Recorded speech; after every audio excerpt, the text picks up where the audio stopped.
Hello everyone, this is Amit Pandey. Welcome to our platform social school by Unacademy. तो कैसे हैं आप लोग? तो भाई आज है लेक्चर नंबर 2 और इस चैप्टर की हम बात करें और पहले लेक्चर की हम बात करें तो पहले लेक्चर में हमने फ्रेंच रिवॉल्यूशन के बारे में बात की थी। और जिन बच्चों ने पहला लेक्चर नहीं देखा ना, प्लीज यार जाके देख लो, कॉन्सेप्ट क्लियर नहीं होंगे, बता रहा हूं पहले से, ठीक है ना। तो सेकंड लेक्चर है ये। फर्स्ट लेक्चर की हम बात करें, फर्स्ट लेक्चर हमने क्या पढ़ा था? तो फर्स्ट लेक्चर में हमने फ्रेंच रिवॉल्यूशन के बारे में बात की। और क्योंकि ये जो चैप्टर है वो फ्रेंच रिवॉल्यूशन से डायरेक्टली रिलेटेड है ना, ये जो शब्द है ना नेशनलिज्म, इसके बारे में मैंने पिछली क्लास में आपको डिटेल में बताया था कि अपने हम कंट्री से प्यार जो करते हैं ना, एक जो कलेक्टिव बिलोंगिंगनेस की जो फीलिंग होती है ना, उसको हम क्या बोल देते हैं? उसको हम नेशनलिज्म बोल देते हैं। और ये जो शब्द है और इस शब्द का जो मतलब है, सबसे पहले किन लोगों ने समझा था? तो फ्रांस के लोगों ने समझा था, तभी फ्रेंच रिवॉल्यूशन हो गया भाई, फ्रांस की क्रांति हो गई 1789 में। और फिर आप देखोगे फ्रांस जो होता है एक स्टेट के रूप में आता है सामने, ठीक है। अच्छा, अब आज के बारे में क्या पढ़ने वाले हैं? आज के इस लेक्चर में हम क्या पढ़ने वाले हैं? तो आज के इस लेक्चर में हम पढ़ने वाले हैं नेपोलियन के बारे में। भैया नेपोलियन के बारे में तो सुना होगा ना, नेपोलियन बोनापार्ट, है ना। इसकी मूवी भी है, अभी आई थी, फिलहाल 3 महीने पहले रिलीज हुई थी। इसकी एक मूवी थी, बहुत ही इंटरेस्टिंग मूवी थी, देखना उस मूवी को, ठीक है ना। ऑल्दो आर रेटेड है तो देख लेना जो भी है, लेकिन हाँ मूवी बहुत अच्छी है, देखना उसको हिस्ट्री के पर्सपेक्टिव से देखना, बहुत प्यारी मूवी है वो। और नेपोलियन की मैं बात करूं, नेपोलियन के कैरेक्टर की मैं बात करूं, तो ये बहुत ही इंटरेस्टिंग कैरेक्टर था। सोच के देखो कि एक जगह जहां पर मिडिल क्लास जो है ना वो रिपब्लिक लाना चाहता है, एक फ्रांस को एक राष्ट्र बनाना चाहते थे, फ्रांस को एक नेशन बनाना चाहते थे, एक रिपब्लिक बनाना चाहते थे। और ऐसे में ही एक डिक्टेटर आ जाता है, एक मुनार्क आ जाता है नेपोलियन नाम का, और लोग खुश भी हैं उससे। सोच के देखो, तो थोड़ा सा कनेक्ट करने की कोशिश करो पहले, है ना। पहले आपको कनेक्ट करना है, उसके बाद जो आगे बढ़ना है। हमेशा हिस्ट्री में खेल ही कनेक्शन का होता है यार। पूरी कहानी की तरह पढ़ो, कहानी की तरह समझो और थोड़ा कनेक्ट करते रहो, तो चीजें कॉन्सेप्ट क्लियर होते रहेंगे। और देखो हिस्ट्री ना बहुत ही बोरिंग सा सब्जेक्ट है यार, है ना, जैसा आपको लगता है। मतलब मेरे को नहीं लगता, मैं तो टीचर हूं, मेरे को क्यों बोरिंग लगेगा, लेकिन ऐसा आपको लगता है। क्यों लगता है? क्योंकि स्टार्टिंग से ना आपके अंदर वो जहर भरा गया है सब्जेक्ट को लेके। तो यह बहुत ही इंटरेस्टिंग सब्जेक्ट हो, कहानी की तरफ बढ़ना है। अब सुनो हमारी कहानी कहां तक पहुंची थी। अभी हमारी जो कहानी थी फ्रेंच रिवॉल्यूशन तक पहुंची थी, और हमने ये देखा कि फ्रांस के लोग क्या क्या कर रहे हैं यार। ये सारी जो एक ब्रदरहुड की जो फीलिंग है जो लोगों के अंदर है ना, एक जैसे हम सब एक लोग हैं, हम सब एक ही जगह पे रह रहे हैं, वो जो एक फीलिंग थी वो डेवलप करने के लिए फ्रांस ने बहुत सारे कदम उठाए। फ्रांस में सब कुछ सही चल रहा था, क्लियर हुआ। फिर आप देखोगे क्या होता है, डायरेक्टरी आ जाती है, क्योंकि जैकोबिन क्लब वाले सरकार चला नहीं पाते, डायरेक्टरी का रूल आ जाता है। ये तो आपने क्लास 9 में ही पढ़ा था। और डायरेक्टरी भी काफी इनएफिशिएंट होती है, ये आपस में लड़ते थे। डायरेक्टरी के जो भी मेंबर्स थे, 4 या 5 जो मेंबर्स थे, ये आपस में ही लड़ते थे। और इसका फायदा किसने उठाया भाई? तो हमारा जो राइजिंग स्टार था। कौन था राइजिंग स्टार? तो ये देखो समय सबका बदलता है, और वो जो राइजिंग स्टार थे वही थे भैया नेपोलियन भैया, हमारे नेपोलियन दादा थे भाई। नेपोलियन की हम बात करें तो नेपोलियन कोई गरीब नहीं थे, ऐसा नहीं था कोई भाई एक गरीब से बंदा उठ के जमीन से उठ के ऊपर गया। भाई वो ऑलरेडी काफी अमीर थे, ऑलरेडी वो एलिट क्लास के थे। और ये फ्रांस की सेना में जो है जनरल थे, इनकी रैंक बहुत अच्छी थी। और काफी सारे जो इनके युद्ध वगैरह हुए थे, इसमें पार्टिसिपेट भी किया था। काफी सारे आप देखोगे ना, काफी सारे जो ऑपरेशंस हुए थे इनके फ्रांस के, जो जगह जगह जाके किए थे, तो इनका काफी नाम था अच्छा खासा। इनकी फ्रांस की आर्मी में काफी अच्छा खासा नाम था इनका। और आप देखोगे कि इसका इन्फ्लुएंस भी बहुत ज्यादा था, क्योंकि एक लीडरशिप स्किल जो होती है ना नेपोलियन के अंदर, वो थी इनके अंदर। और आप देखोगे 1799 में जो एक पॉलिटिकल पावर जो होती है ना, वो किसके हाथ में आ जाती है? नेपोलियन के हाथ में आ जाती है। और यहीं से अब खेल पूरा पलट जाता है। आप देखोगे 1804 में ये बंदा जो होता है अपने आप को फ्रांस का मुनार्क डिक्लेयर कर देता है और डेमोक्रेसी को तहस नहस कर देता है। जो भी उनके अरमान थे मिडिल क्लास लोगों के, वो सब चकनाचूर हो जाते हैं। और फिर से फ्रांस में क्या आ जाता है? फ्रांस में फिर से मुनार्क आ जाता है भाई। फ्रांस में फिर से जो है नेपोलियन आ जाता है। अब सोच के देखो, जहां से उन्होंने शुरू किया था वहीं पर फिर से आ गए। 1789 में जो रिवॉल्यूशन हुआ था वो किसके लिए हुआ था? भाई मुनार्क को उखाड़ के फेंको यार, मुनार्क नहीं चाहिए हमको।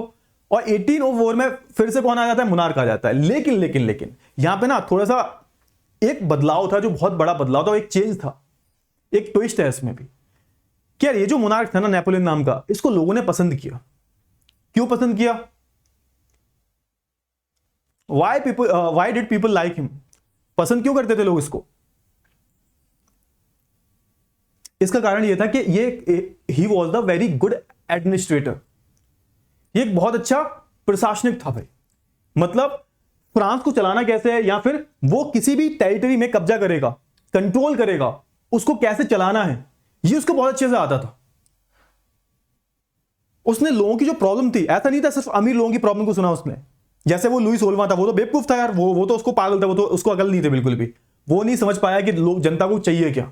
लेकिन ये जो बंदा था ना नेपोलियन, इसको पता था कि अगर मैंने कुछ उल्टा सीधा किया तो मेरे को भी गिलोटिन कर दिया जाएगा। तो सबसे पहले जनता जो है ना, जनता मेन है। और अगर मैं एडमिनिस्ट्रेशन बहुत अच्छे से करता हूं ना, प्रशासन बहुत अच्छे से चलाता हूं ना पूरे फ्रांस का, या फिर जहां भी मैं कंट्रोल करूंगा, तो उससे अगर जनता खुश हो जाती है ना, तो इन्हें कुछ भी प्रॉब्लम नहीं है, मोनार्की से कुछ भी प्रॉब्लम नहीं। और ये बात रियल साबित हुई कि भाई नेपोलियन जब आया तो उस टाइम जो लोग थे वो मोनार्क को पसंद नहीं करते थे। भाई लोग जो थे एक नई सोच के साथ आए थे, लिबर्टी है ना, फ्रीडम, इक्वालिटी, ये सब। अब ऐसे में ही कोई एक बंदा आ जाता है और लोग उसको पसंद करने लगते हैं, तो एक बहुत अलग बात है। मतलब वो बंदा जो होगा ना, उसमें कुछ तो बात होगी यार, मतलब वो होगा उसमें एक वो जो करिश्मा जो होता है ना, वो होगा। क्यों था ये सब? ये करिश्मा जो था उसके अंदर क्यों था? क्योंकि उसका जो एडमिनिस्ट्रेशन था दैट वाज सो गुड, लोगों ने इसे पसंद किया। और इसका जो एडमिनिस्ट्रेशन था उसको हम किसके नाम से जानते हैं? नेपोलियन कोड के नाम से जानते हैं। कहोगे सर चैप्टर खड़े खड़े पढ़ाओगे क्या? स्लाइड्स लाए? हाँ बिल्कुल लाया हूं स्लाइड्स, है ना। तो बस मैं आउटलाइन क्लियर करवा रहा था कि ये वाले लेक्चर में हम पढ़ने क्या वाले हैं। तो हम बेसिकली नेपोलियन के बारे में जानेंगे, नेपोलियन कोड के बारे में पढ़ेंगे, है ना। नेपोलियन कोड क्या था? इसको हम हिंदी में बोलते हैं नेपोलियन संहिता। ये कुछ भी नहीं था, जहां जहां भी नेपोलियन ने कंट्रोल किया, इसकी आर्मी ने कंट्रोल किया, वहां ये अपने खुद के रूल्स रेगुलेशन लाएगा। मतलब हम यहाँ के क्या है? शहंशाह है। हम ही यहाँ के शहंशाह हैं, तो आपको हमारी बात माननी पड़ेगी। हमारा जो कानून है वो मानना पड़ेगा।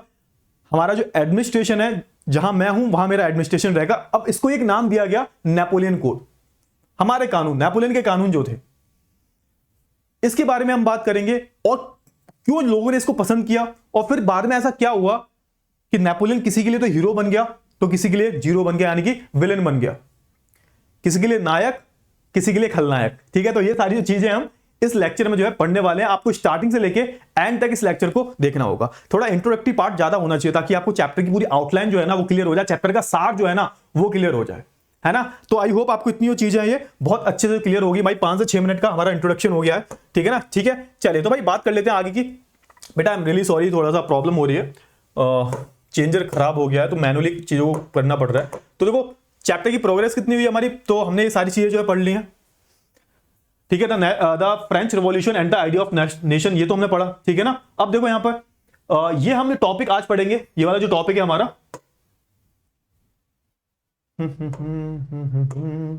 हाँ ये टॉपिक हम आज पढ़ेंगे ना, मेकिंग ऑफ नेशनल यूरोप। क्या कैसे जो है एक नेशनलिज्म जो यूरोप में, पूरे यूरोप में कैसे फैला, बेसिकली इसकी हम बात करेंगे, है ना। उसके बाद हम द एज ऑफ रिवॉल्यूशंस के बारे में बात करेंगे। ये बात की बात है, ये सारी चीजें हम बाद में पढ़ेंगे, ठीक है ना।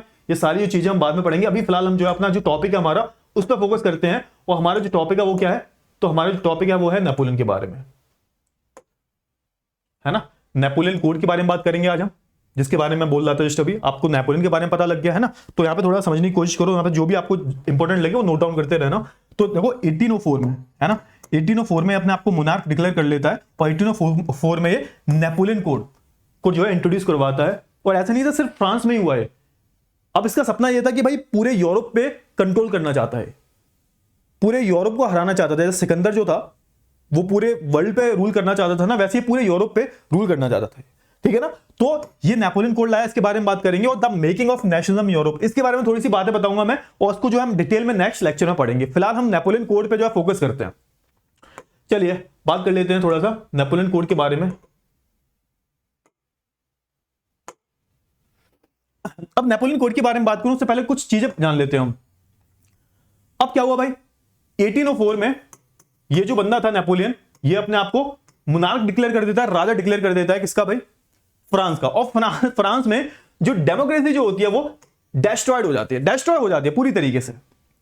But in the administrative field, अगर मैं एडमिनिस्ट्रेटिव फील्ड की बात करूं ना, तो इसने जो चेंजेस किए वो बहुत ज्यादा रिवॉल्यूशनरी थे, लोग खुश थे उससे।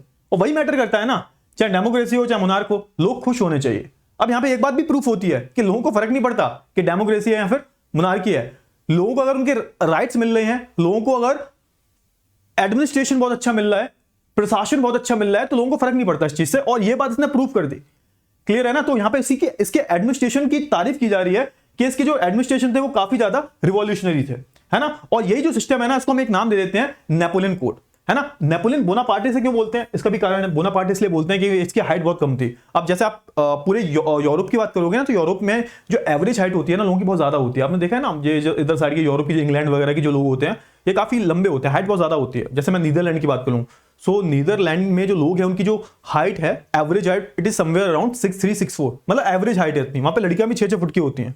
अब ऐसे में कोई बंदा आता है 5.5 फुट का, तो उसको तो छोटा बोला जाएगा ना, बोनापार्ट है, बोनापार्टे। तो ये छोटे थे, इनकी कद जो था, इनकी हाइट जो थी बहुत कम थी, तो इस वजह से इन्हें नेपोलियन बोनापार्टे बोला जाता था। सिंपल है, ये आपके सिलेबस से रिलेटेड नहीं है, बस थोड़ा सा इंटरेस्ट जगाने के लिए, कि आपको जो बोरिंग लगती है ना हिस्ट्री, उसमें थोड़ा इंटरेस्ट जगाने के लिए मैं बता रहा हूं ये, बाकी ऐसा कोई इंपॉर्टेंट नहीं है। ठीक है, चलिए अब बात कर लेते हैं नेपोलियन कोड के बारे में, है ना। इसको नेपोलियन सिविल कोड भी बोलते हैं, है ना। यानी कि हमें अपना प्रशासन चलाना कैसे है, जो हमारा सिविल कोड है उसको हमें कैसे चलाना है। सिविल का मतलब ही क्या होता है बेसिकली, ये जो जैसे आपने सुना होगा बहुत सारे लोग कहते हो तुम्हें सिविक सेंस नहीं है, मतलब समाज में रहने का तरीका नहीं है तुम्हें।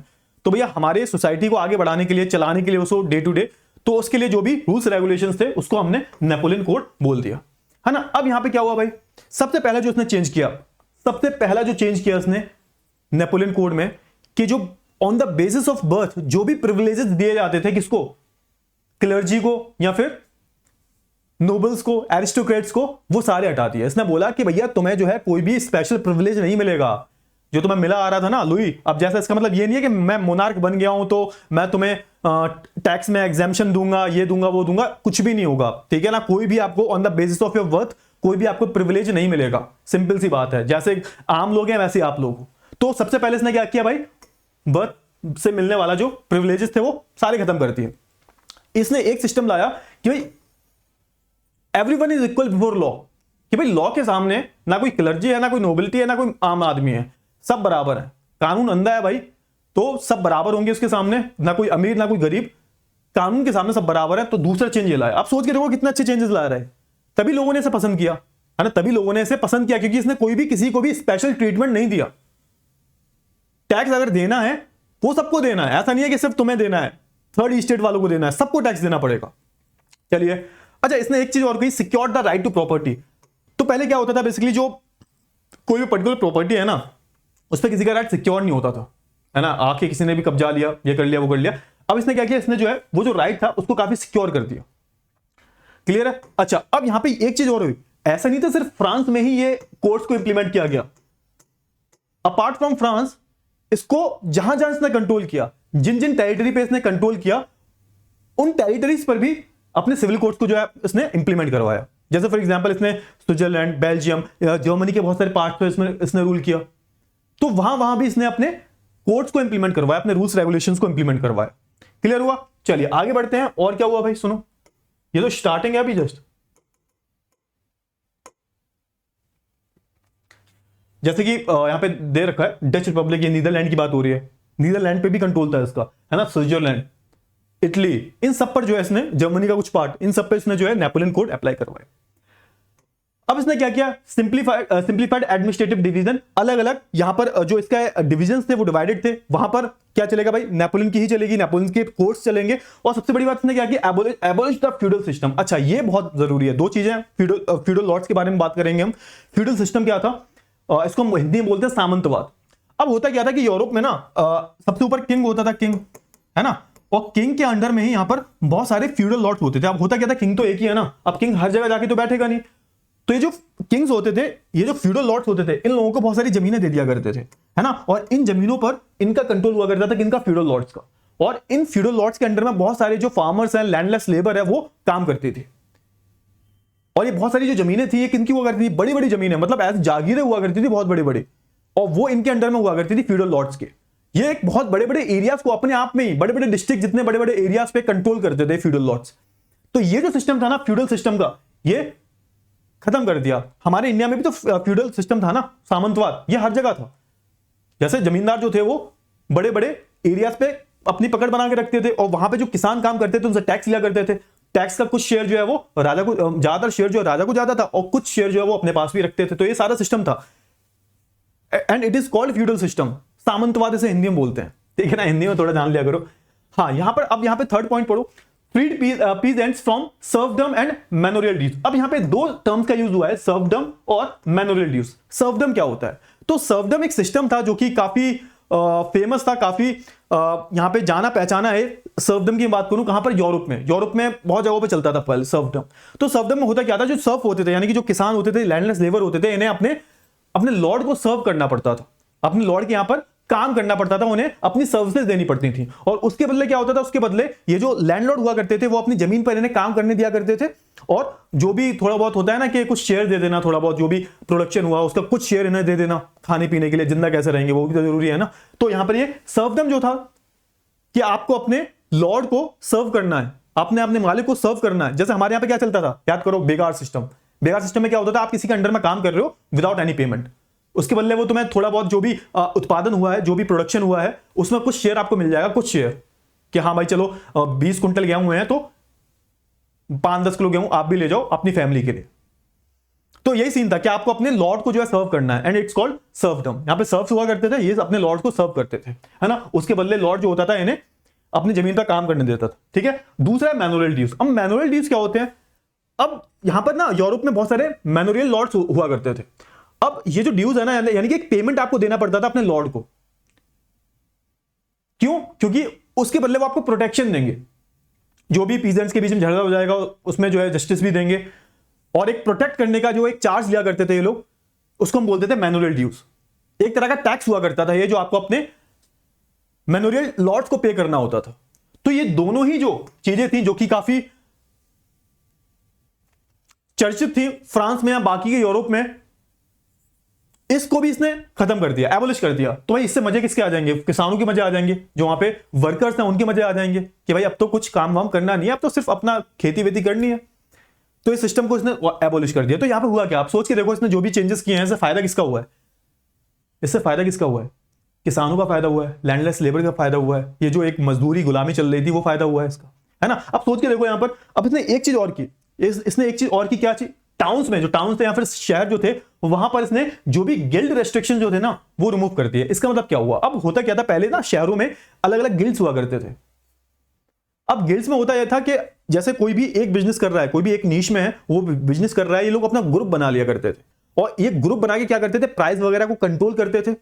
जैसे हम 10 लोग हैं, अब 10 लोग जो हैं मान के चलो वीट का बिजनेस करते हैं, हम आटा बेचते हैं, मान के चलो फ्लोर, है ना, जो वीट फ्लोर जो है ना वो बेचते हैं हम। अब हमने क्या किया, हमारे टाउन में 10 लोग हैं, 10 लोग मिल गए आपस में, और ये मिलकर उन्होंने एक गिल्ड बना लिया। अब हमने क्या बोला, हम प्राइस भी कंट्रोल करेंगे, और इन केस अगर कोई टाउन से बाहर हमारे यहाँ पे बिजनेस करने आता है वीट का, फ्लोर का, तो उसको हम क्या करेंगे, उसको हम आने नहीं देंगे। गुंडागर्दी चलती थी बेसिकली। यहाँ पे क्या होता था, यहाँ पे बेसिकली कहने का मतलब ये है कि अलग अलग ग्रुप बना लिया करते थे और ये अपनी गुंडागर्दी चलाया करते थे, प्राइस पर भी इनका कंट्रोल था। अब ये इस पे ना रेस्ट्रिक्शंस लगा हुआ था, गिल्ड्स पे बहुत सारे रेस्ट्रिक्शंस लगे हुए थे।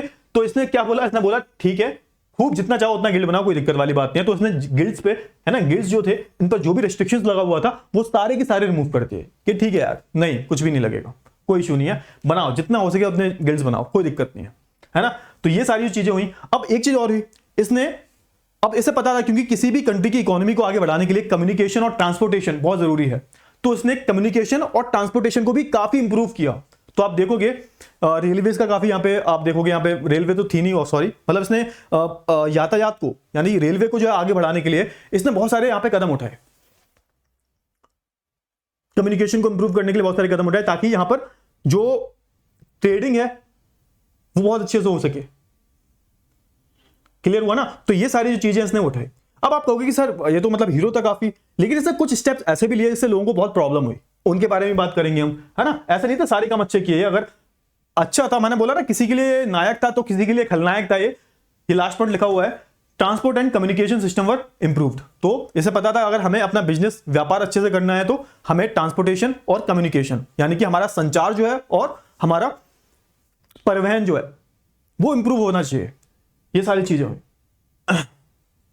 अब यहां पे क्या हुआ देखो, peasants, artisans, workers and new businessman enjoyed a new found freedom. अब यहां पे जो भी हर तबके का इंसान, चाहे वो अमीर हो, चाहे वो गरीब हो, या चाहे वो लैंडलेस लेबर हो, चाहे वो फार्मर हो, चाहे वो बिजनेसमैन हो, उसने इस नई फ्रीडम को जो है काफी इंजॉय किया कि हाँ ये राजा सही है, ये राजा जो है लुई 16 जैसा तो नहीं है कम से कम, है ना। इसकी जो एडमिनिस्ट्रेशन जो है, इसका जो एडमिनिस्ट्रेशन पावर्स जो है वो बहुत अच्छे हैं इसकी, ठीक है ना। अब क्या हुआ देखो, अब जो लोकल पॉपुलेशन जो थी ना, उनका जो रिएक्शन था फ्रांस को लेके या फिर नेपोलियन को लेके, वो काफी मिक्स्ड था।